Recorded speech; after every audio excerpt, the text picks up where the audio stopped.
Thank you for joining us today for our U46Engage webinar. Our presentation today is brought to you in collaboration with various departments in our district, each one bringing you an overview of their program. My name is Carla Jimenez. I am the coordinator of Family and Community Engagement and also a parent of a high school student and a kindergartner in U46. And even though I am near the finish line with the oldest, I am at the beginning of my journey in U46 with my youngest.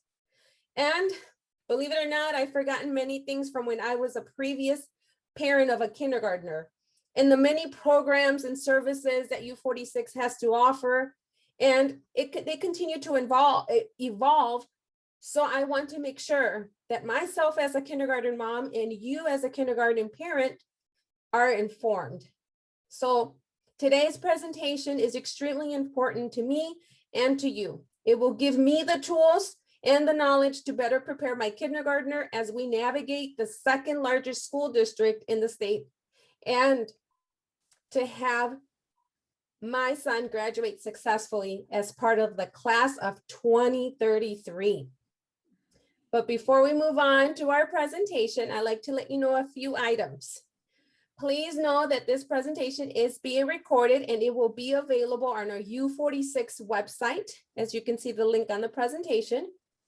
And then we'll have some time towards the end if you have questions to go ahead and post those in the Q&A option. You'll also receive a copy of this presentation via email.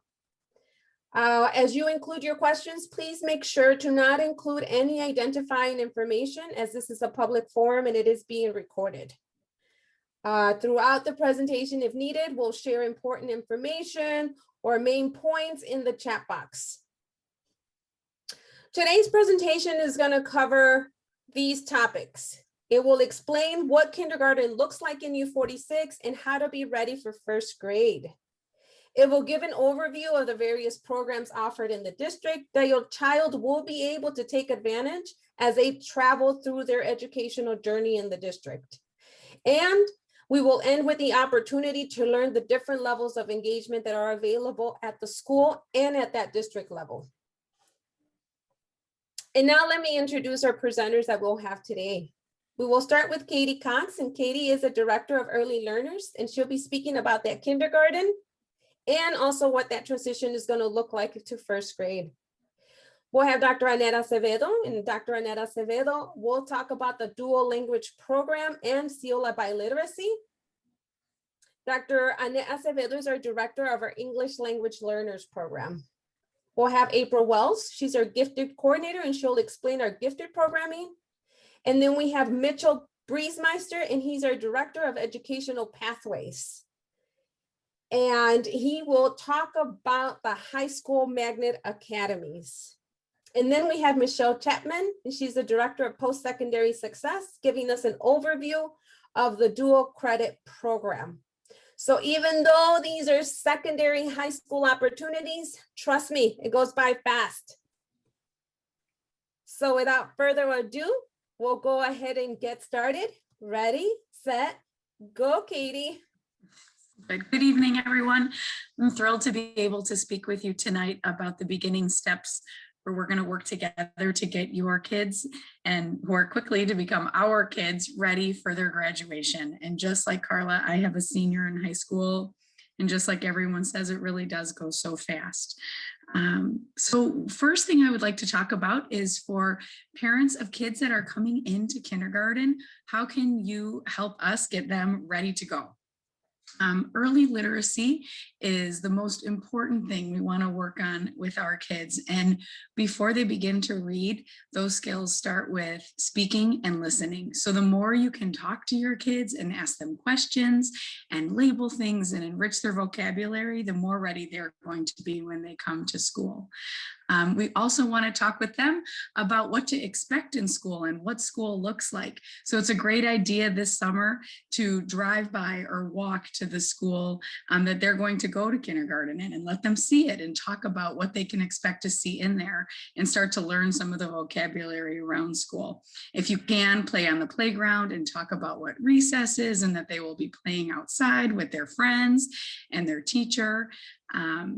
Another piece that's really important for getting ready for school is independent skills. So we really want our kids to be able to do things on their own, because we're going to need them to be able to do that. So opening containers, like bags of chips, or just any kind of, crayon boxes and things like that. If they can have practice at home doing things on their own, it's just going to help their success and confidence once they come to school. In addition, as much as they can explore books, reading, asking questions of the kids, what did you see in the pictures in the story, or what do you think is going to happen next? All of those things help them start to make connections and will help them do better in school. The other thing we want them to do is count and work on early numeracy skills. So as much counting as you can do, number recognition. I remember when my guys were little, I used to have them plug the numbers into the microwave when I was cooking, or read license plates to me when we were in the car. And then also doing just little activities with sorting and counting, like taking the silverware out of the drawer and mixing it up and letting them sort the things that are alike and the things that are different. All helps them start to be able to make sense of the world around them and make those early connections. And for those parents that are starting to work with their kids that are going to be getting ready for first grade, same kinds of skills, but just the next level. So practicing rhyming and beginning sounds when you're reading, or when you're even just having conversations and talking about a ball and sounding out the words and finding words that rhyme together. They're great activities to do in the car or when they're, in the tub, or just before you're getting ready for mealtime. And then also letting them practice like adding and subtracting and doing mental math.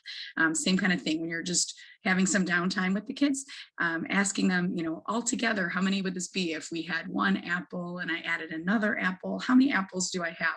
All of those things get the kids thinking and stretching. And then also just helping, being enthusiastic and getting them excited to read, just building up and talking about the books and what they can expect to do like in their classroom, and then reading with them and to them as much as possible.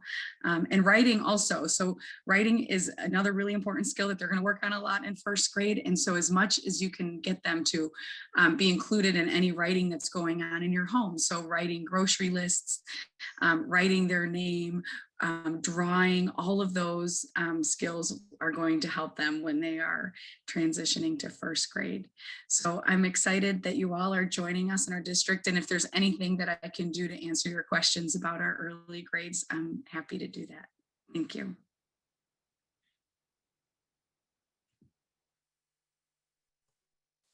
Thank you, Katie. And now we're going to move it on to our dual language topic. And Dr. Annette Acevedo will go ahead and let us know what that looks like in our district. And she will also explain our seal of biliteracy. Hello, you can hear me, correct? Yes. Okay, wonderful. So yes, it's exciting to talk about our dual language program today. And yes, it's exciting to talk about our dual language program today. So what is dual language? Dual language is a form of bilingual education where you have literacy and academic content in two languages. Okay, so really the purpose of dual language is the teaching and learning of, when you're using English and Spanish in school district U46. Other districts use, can use maybe different languages, but in U46, our dual language program is Spanish and English.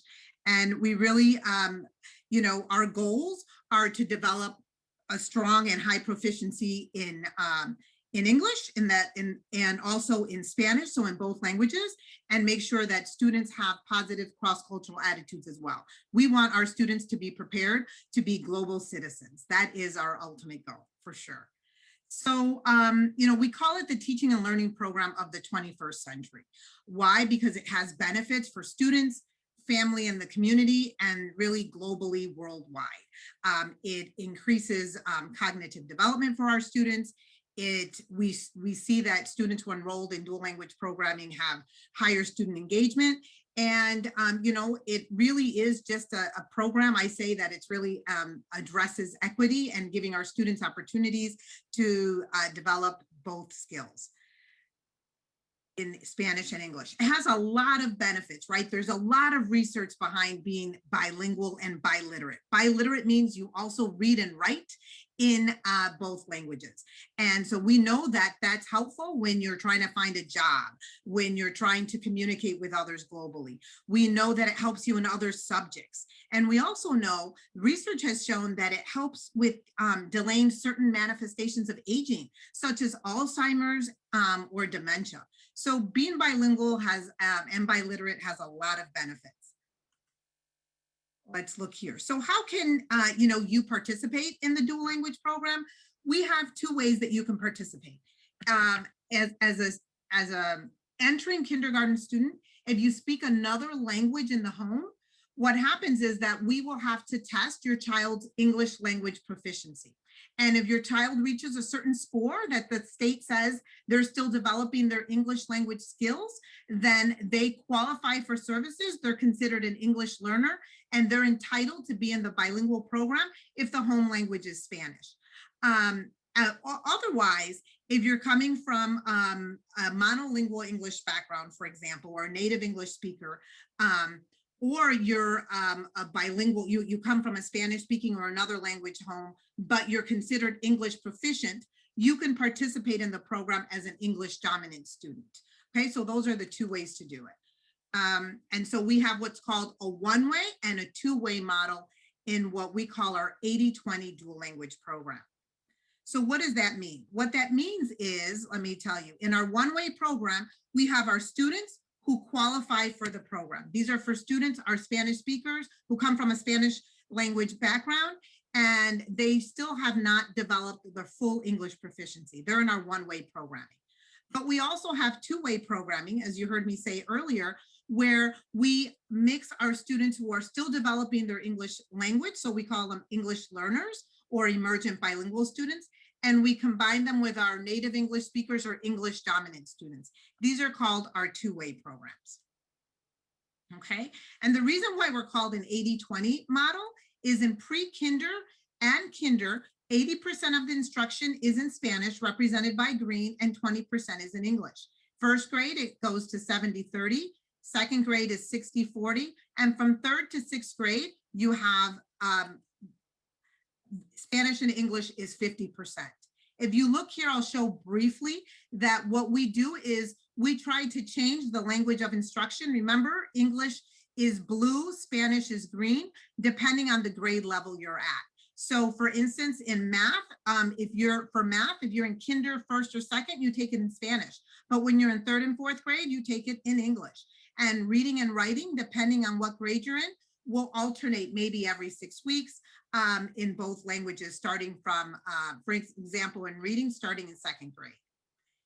And then if you look here, we also have programming. We're super excited to say that starting next year, we will be all the way through 12th grade at the high school level with dual language programming.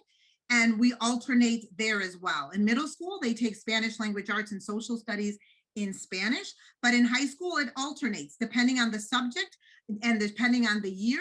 They'll take a different class in Spanish, some classes in Spanish and some classes in English. Okay, so what do you do if you're interested in participating in the dual language program? What you have to do is we have what's called a dual language interest form that you could submit. The deadline has already passed, but we're still accepting them. You can go on our website, or you can go to your child's school and they'll have a hard copy. Or as I said, if you do it on our website, you can do it electronically online. So this is important to know. There are some sites that don't have, and this is particular for our English dominant students or native English who want to be part of our two-way programming. Some sites don't have a dual language program. And so what we do, or a two-way program, what's called the two-way program, we have satellite schools that students can attend. And if you qualify for transportation, the district will provide for transportation if you meet the guidelines for transportation. So for English dominant students, there are also satellite schools if your school does not have a two-way program, or yes, if it doesn't have a two-way program or the bilingual program at all. In order to be able to participate in the satellite schools, you have to make sure that, we have to make sure, that there's space. So it's based on space availability. First, we make sure that the students who attend that school have room to be in the program. And then we also will look at those students who are coming in from a satellite. But we really try to make sure that if we can offer two-way programming, we will do that. And then what's so exciting about being part of the dual language program is that if you, once you reach it at the high school level, something that you can earn is called the Seal of Biliteracy. And the Seal of Biliteracy, as you see here, is offered in the dark color here, all the states that offer the Seal of Biliteracy. And what the Seal of Biliteracy does is that it gives you a student, when they're done, when they've graduated from high school, on their diploma, they have a seal that says that they are bilingual and biliterate, meaning they speak and write in two languages. And for students in our dual language program, we encourage them, of course, to take the test in high school to show proficiency in Spanish. And then there's, the test that they normally take, a standardized test, for instance, the SAT or the Access test, to show proficiency in English. And Illinois, we were the 4th state to offer the Seal of Biliteracy. So we're excited that, we have that, and that our students can earn this special distinction that offers college credit, as you see here, across, some universities and colleges offer 8 credits, 12 credits when you earn that Seal of Biliteracy. So to learn more about our program, please make sure you get onto our website, dual language, U46 website, dual language programming. Thank you.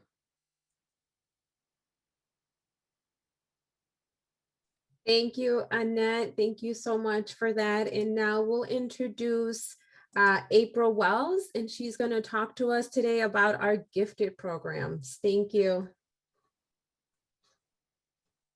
Good evening, everyone. In U46, we are privileged to offer gifted programming in our school district, considering that in the state of Illinois, gifted programming is neither funded nor mandated.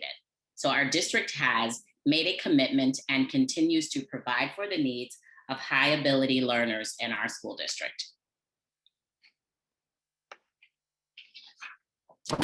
As we look through the lens of programming for gifted, we start by sharing our definition for gifted education.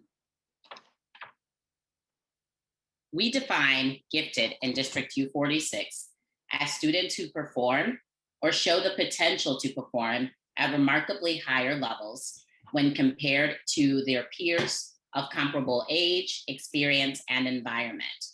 We recognize that it's necessary for these students to be provided with specialized instruction and/or activities and services that are not ordinarily provided by the general education program.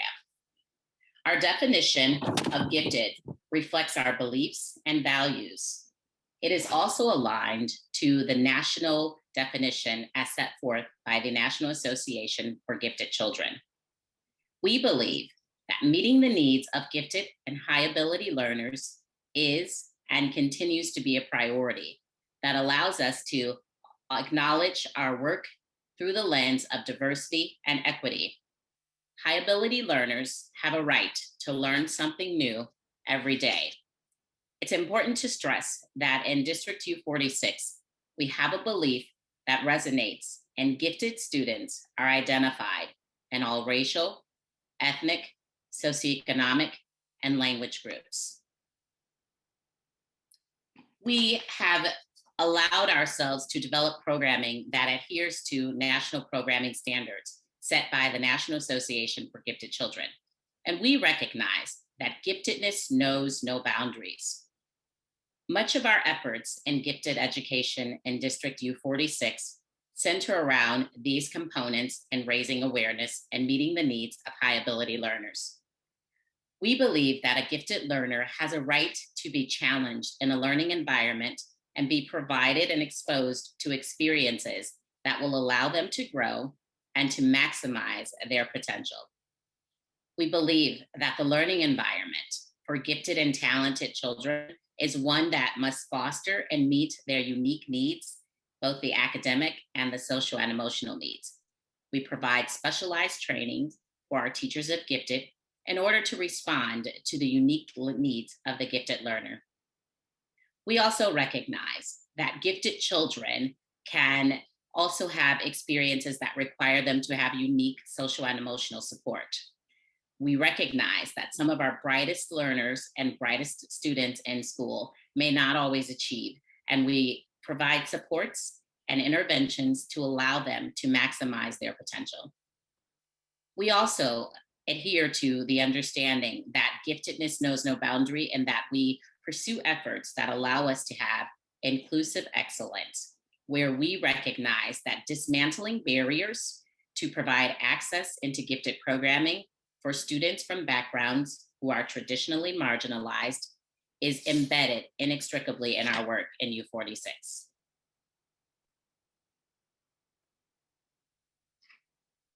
The onset of programming, and we do have programming, not just in isolated programs, we have a responsibility to provide exposure at early ages for our learners to identify them for participating in gifted programs.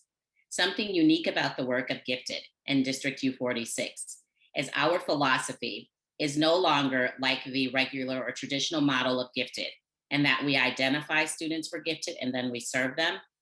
We've recognized we've had disproportionate participation, meaning that students from all populations, namely students from households where they identify as Black, Latino, or students who participate in free and reduced meals, have not always participated and been invited in gifted programming. It's not unique to U46, it's a national experience we're remedying. So our work in District U46 centers around an AIM talent development program. This program is, again, a remedy to underrepresentation so that we have students in our gifted programs who reflect the demographics of the student population in our district. This work is providing access, giving exposure to enrichment opportunities for all students. The inquiry nature of this programming allows students, and we call them scholars in our programs, to engage with higher level thinking skills. We believe that critical thinking is not a luxury good, and it should be available to all learners. The meaning component of AIM talent development provides experiences for our learners to understand how critical thinking skills can transfer to all academic areas. Our AIM talent development program is fostering inquiry and excitement and engagement in learning, and it provides a potential pathway to gifted services, which starts at 4th grade in District U46. We have what's considered a micro target. We focus specifically on the students who have had the highest levels of disproportionate or uneven representation in gifted. So we are hosting AIM talent development programming in all of our Title I elementary buildings at grades 2 and 3. This allows us to provide an environment where talent is nurtured. We understand that gifted education programming is only as equitable as students from the most marginalized backgrounds experience it to be. Our self-contained gifted programming is offered in our elementary sites as well as in middle schools. We have gifted programming that supports the needs of learners. They're provided instruction with a self-contained or a teacher of gifted who delivers instruction in all of the core areas for the aforementioned programming. Our self-contained programs have a unique experience dealing with the pillars of learning and development, curriculum and instruction, learning environments, and programming. Students are assigned to Ignite programming, which is our inquiry and gifted network for ingenuity, talent, and exploration. Based on a feeder pattern in District U46, we have these sites. The sites that are noted with an asterisk are also sites where we host dual language Ignite. In the belief of our continued support of dual language education in District U46, we have Dual Language Gifted, our Dual Language Ignite programming. In these experiences, students are provided with content that is at an accelerated and a greater level of depth and complexity that allows them to maximize their learning pursuits. Our middle school gifted program. Our scholars invited to Ignite programming automatically continue 4th through 6th grades and then participate in middle school gifted programming. Our middle school gifted program is housed at all of our middle schools. This provides an opportunity for scholars to learn in an environment where they have programming set to meet their academic and social and emotional needs. And they also have opportunity to engage with their peers and develop those rapport experiences and collegiality with their peers from their neighborhood school. Again, all Ignite and Dual Language Ignite students continue in gifted throughout middle school. Our Dual Language Gifted is offered at 5 middle school sites. In District U46, we have an unwavering commitment to gifted education, and I am pleased to serve and lead in this role. Gifted is where we provide opportunities that meet the needs of high ability learners. Thank you.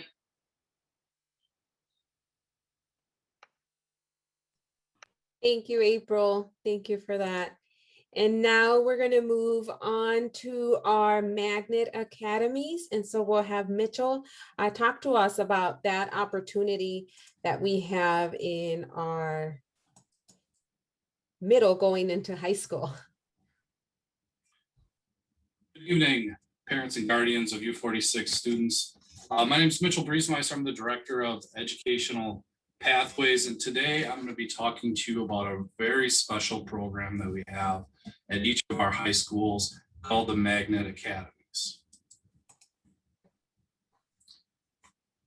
So the Magnet Academies are a unique high school experience because these are essentially a school within a school. Each Magnet Academy has a focused theme, a unique curriculum. Students interested in being part of the Academy programs apply during their 8th grade year, and they remain in the Magnet Academy throughout their time in high school.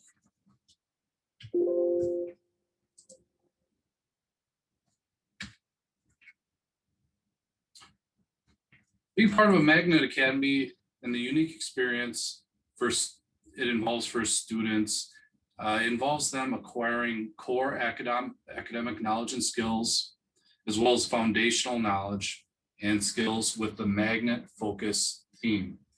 Each Magnet Academy does have a capacity limit. And right now that's approximately 100 students are admitted each year into the Magnet Academy. This limited amount of students is intentional. It provides a small focused learning community where students are able to develop with their peers who they share these unique interests. Our Magnet Academy programs work to create partnerships within our communities, and they provide real life experiences aligned with the theme. And each academy also provides early college credit and or industry credentials. So students graduate high school with a high school diploma, as well as that credit or credential. Here you can see a list of our current Magnet Academies. And it's interesting to note that our Magnet Academies were first implemented in the late 1990s. And they've gone through some changes, and there will be changes coming in the future as well. But one of the themes that is going to remain the same is that you are able to attend the Magnet Academy upon admission, even if that is not within your home district. So for example, if normally you would attend Streamwood High School, you were accepted into the Gifted and Talented Academy, you'd be able to attend that academy at Elgin High School. There's a great deal of information, including videos and a manual located on our website, www.u46.org. And you can just search Magnet Academies, it'll pop right up. You don't have to worry about typing down that address if it's a little bit confusing. On the screen now, we see some of the things that are involved with our Bartlett Academy, and this is our STEM Academy. You'll notice the course requirements, enrichment opportunities, and community connections will vary from program to program. When a student applies to an academy program, it's understood they're committed to the program requirements. And with the STEM Academy, students should be interested in the fields of science, engineering, and/or technology. The current course sequences are listed here, along with some of the highlights of the program. One of the key factors of this is students have an opportunity to complete a summer internship in a career field of their interest that aligns with the academy themes. The next academy is our Gifted and Talent Academy. This is housed at Elgin High School. This definitely offers a rigorous sequence of courses and prepares students for a series of AP courses in their junior and senior year. Students in this academy work in a close-knit community where they develop connections with one another, their teachers, community, and the world.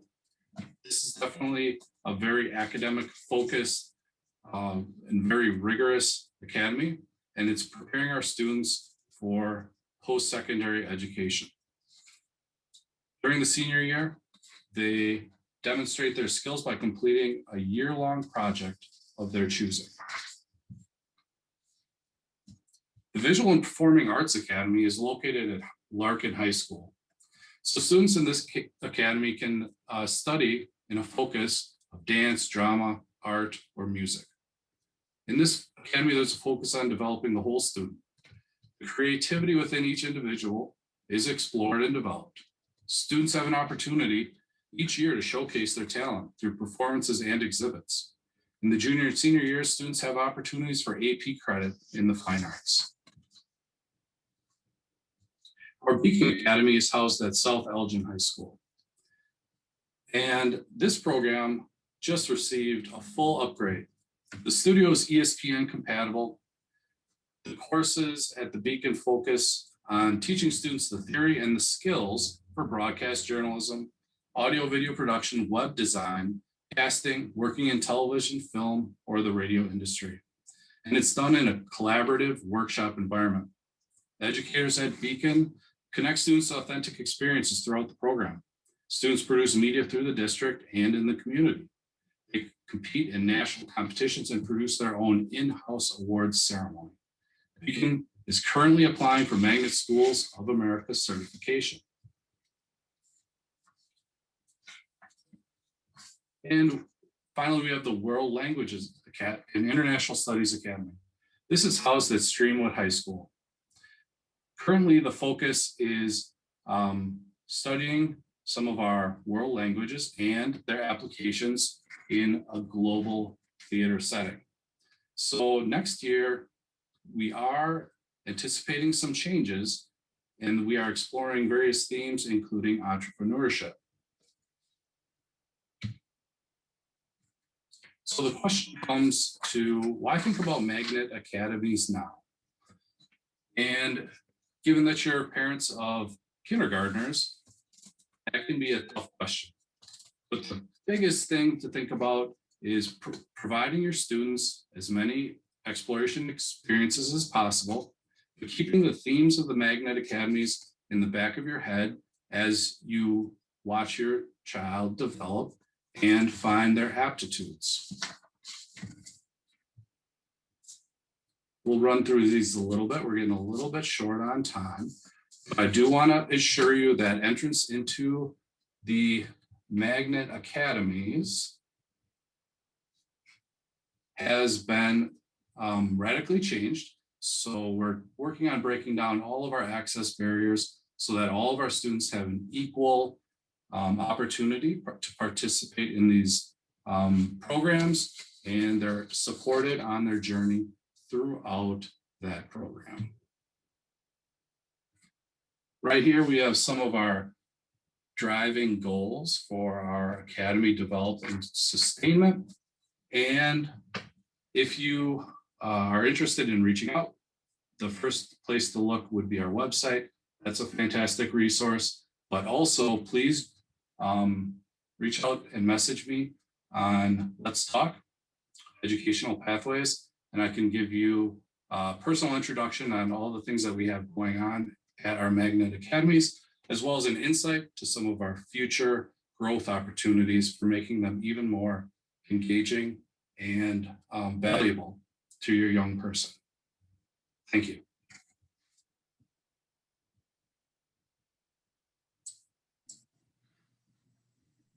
Thank you, Mitchell, for that. That's great information. And now we'll go on to our dual credit programs. We have Michelle Chapman, who will talk to us about what that looks like at that high school level. Thank you, Michelle. Thank you. Good evening. Like Carla said, my name is Michelle Chapman. I'm the Director of Post-Secondary Success, and I am going to talk to you about dual credit. And this, just like we were saying, is very different because it's high school, right? And you're just starting kindergarten. So what is dual credit? So dual credit is a term given in when you take a course while you're still in high school and you earn credit both at the high school and at college. And we partner with Elgin Community College for all of our dual credit programming. So you would earn credit at high school and from Elgin Community College, or ECC. And so when you graduate from high school, you would have a transcript from both. Dual credit is open to all students. We partner with dual language, and I'll talk about that in a moment, but we have dual Spanish dual credit opportunities for our dual language students. What we require is an unweighted GPA of 3.0 or higher. If students don't have that unweighted GPA of 3.0 or higher, they can meet Elgin Community College placement criteria and still take the classes. So it's really open to students who are interested. And students also have to complete that ECC application, and that's how they get that Elgin Community College credit. The exciting part about dual credit is that you can take these college credits and the school district U46 pays for them. So your students is graduating with college credit without paying that tuition. So we have two types of dual credit opportunities at school district U46. The first one is full-time. Full-time means that a student chooses either their junior or their senior year, or both junior and senior year, to take all of their classes at ECC. So students go to Elgin Community College. They are taught by the professors. They receive all the same instruction as the college student, and then they get both college and high school credit. Students who start off as juniors and take 2 years at Elgin Community College will graduate with an Associates of Arts or Associates of Science degree when they graduate from high school. Part-time dual credit is when you take that dual credit course or that college course while you're still in high school. So you're being taught by your high school instructor, but you're receiving the ECC course. And so you're receiving all the same course and materials that a college student would be receiving if you were taking it at the college. And you're taking it with all the supports of high school. And then when you're completed with the course, again, you receive that transcript from both Elgin Community College and your high school. So just like I said, full-time students, they're taking 4 to 5 classes, anywhere from 12 to 16 credit hours at Elgin Community College. Again, they have that opportunity, if they take it for 2 years, to earn their Associates of Arts or Associates of Science degree. And so you know, our full-time dual credit students are not just left at Elgin Community College. We have a full-time lead counselor from School District U46. She works very closely with all of our full-time students. She meets with them every Friday She talks with them. She helps them apply for college if they decide to transfer to a different university after their time at ECC. She provides for their social emotional well-being. She helps be a liaison between the college and the high school. And she helps the students learn how to navigate college, because if you are a full-time dual credit student, you are treated like a college student. And so professors communicate with students and students communicate with professors. There is not that parent communication. It's very different. We also partner with Elgin Community College, and we have a student success or student readiness coordinator that we work with. So you have a U46 support network, you have someone from ECC, and then my entire department supports all of our students, as well as the ECC dual credit office.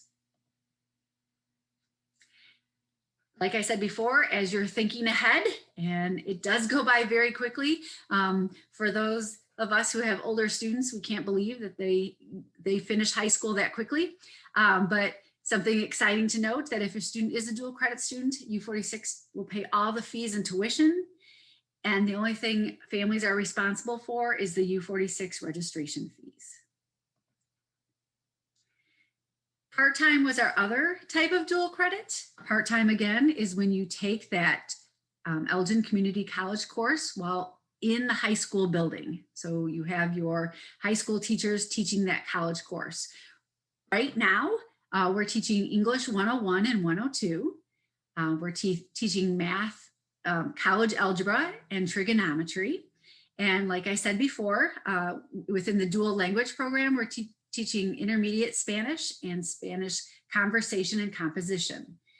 Next year, we're adding more dual language opportunities. We're adding Latin American civilization and introduction to Spanish literature, along with statistics 1. In 22-23, we will be adding a CNA program, that's a certified nursing assistant dual credit program, as well as calculus 2 and calculus 3. I can only imagine by the time your students become juniors and seniors, what our opportunities will be with dual credit. I've talked about this a couple times, but just a little reminder as you're thinking ahead, your student is earning college credit if they choose dual credit while they're still in high school. They're saving money because they're graduating high school with transcript with classes already completed. They're gaining that early college experience, so they're ready to go to a four-year university if that's what they want, or to go right into Elgin Community College to continue. And they're obtaining those college credentials earlier than their peers. I have quite a few students that have been in the full-time program that were just in it for 1 year, and they start their first year at a university already a sophomore. And so they will be graduating in 3 years. It's very exciting. Question that I always get asked, and you may not even be thinking about this right now, but credit transfer. So like I said before, we partner with Elgin Community College, and let's say your student wants to go somewhere else after they're a dual credit student. The exciting thing is that we make certain that all of the courses that we allow our students to take, that we partner with Elgin Community College with, are governed by the Illinois Articulation Initiative, IAI it's called. And that means that all of our courses will transfer to any college or university, public college or university in the state of Illinois. And Elgin Community College has partnerships with most colleges and universities across the country. And so their credits transfer almost everywhere. We always tell families, if they're really curious, to check out transferology.com. That is a website that talks about the transferability of Elgin Community College credits to any other college and university. As all of my colleagues have said, you can find out more information about this at our U46 website under the Dual Credit Department. Please feel free to email postsecondarysuccess@u46.org if you have any other questions. But congratulations on your kindergartner or first grader. That is so exciting, and I wish you the best.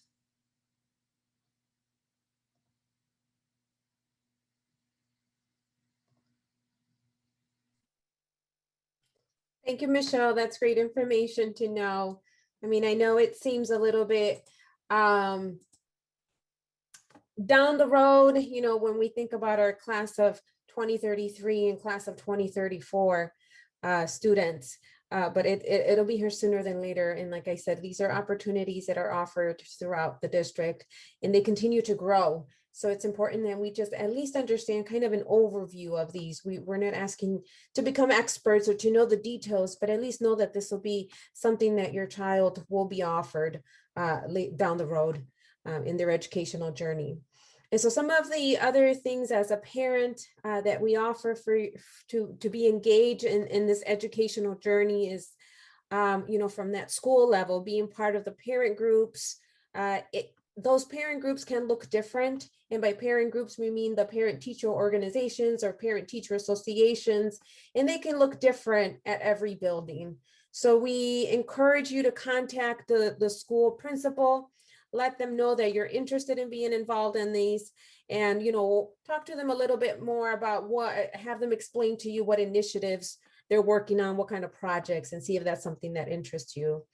As well as like that classroom level, we always say, hey, even if you can volunteer as a school or classroom parent, maybe a guest reader, students like to hear those different voices, so that can be a treat for them.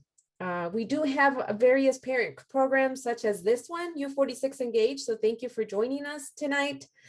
We have the African American and the Hispanic Parent Leadership Institutes throughout the district.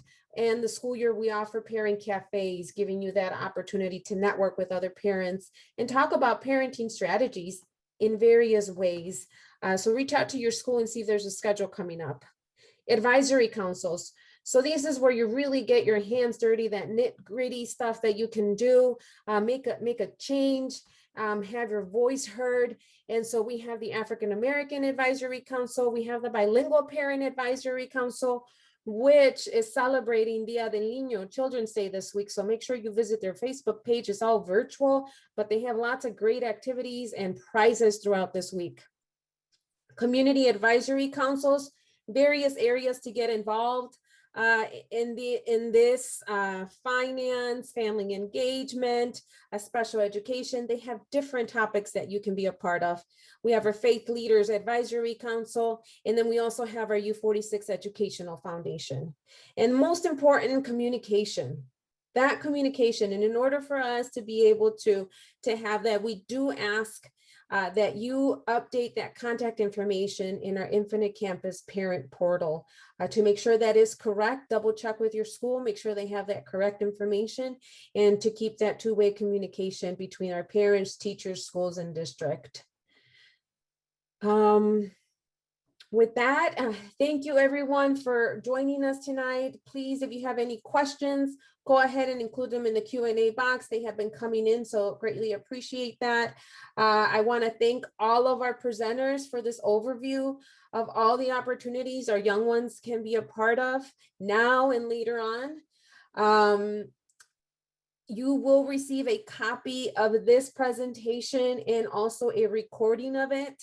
I know some of you probably joined us a little later, so you'll be able to see what that beginning part looked like. And so you will get that via email.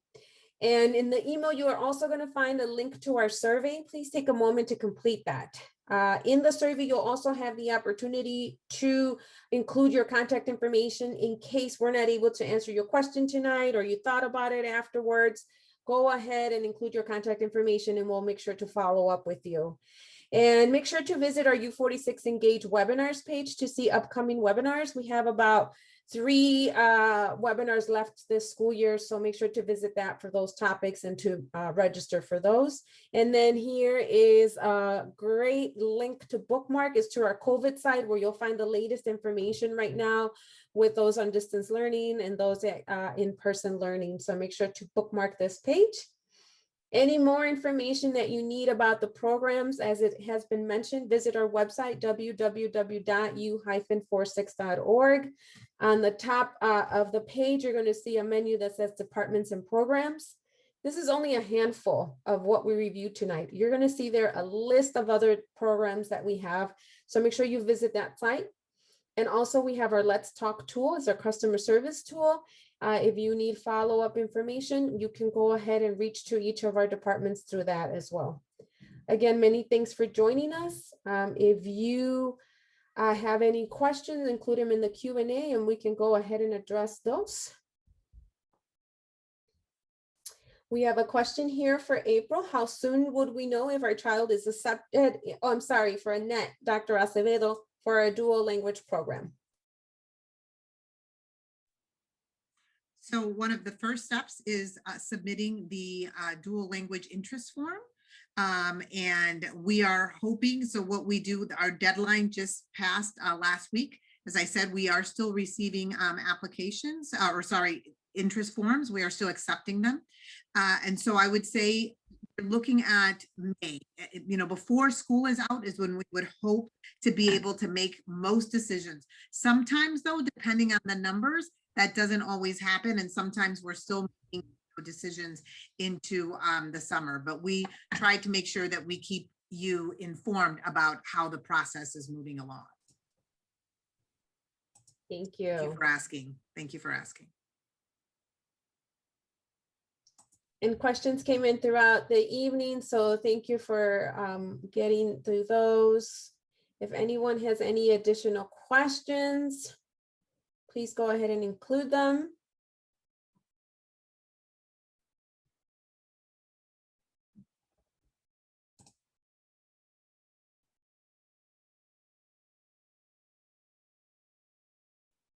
What is the criteria for gifted program selection in 6th grade? Which MAP tests are taken into account, the ones from 5th or only 6th? And this will be for April. Thank you for the question. The criteria for gifted placement at 6th grade is the MAP test in reading, and the criteria is developed each year based on the cohort. For example, this year's cohort, the criteria was the 95th percentile on the MAP. Assessment history for 5th and 6th grades are taken into consideration. And we can also look at the 4th grade historical data on the map.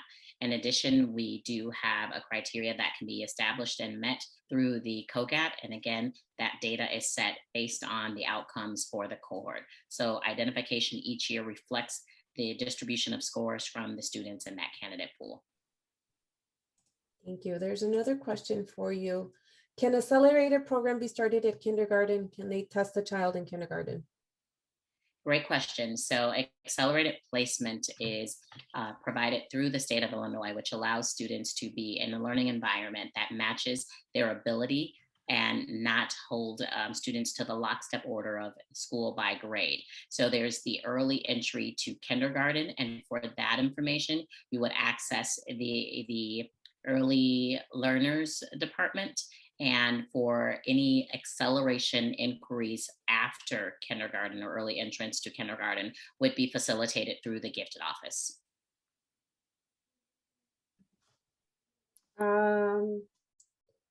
Someone joined a little later. What is the criteria for students to be accepted into the dual language? Annette, do you mind just quickly seeing if you can review that?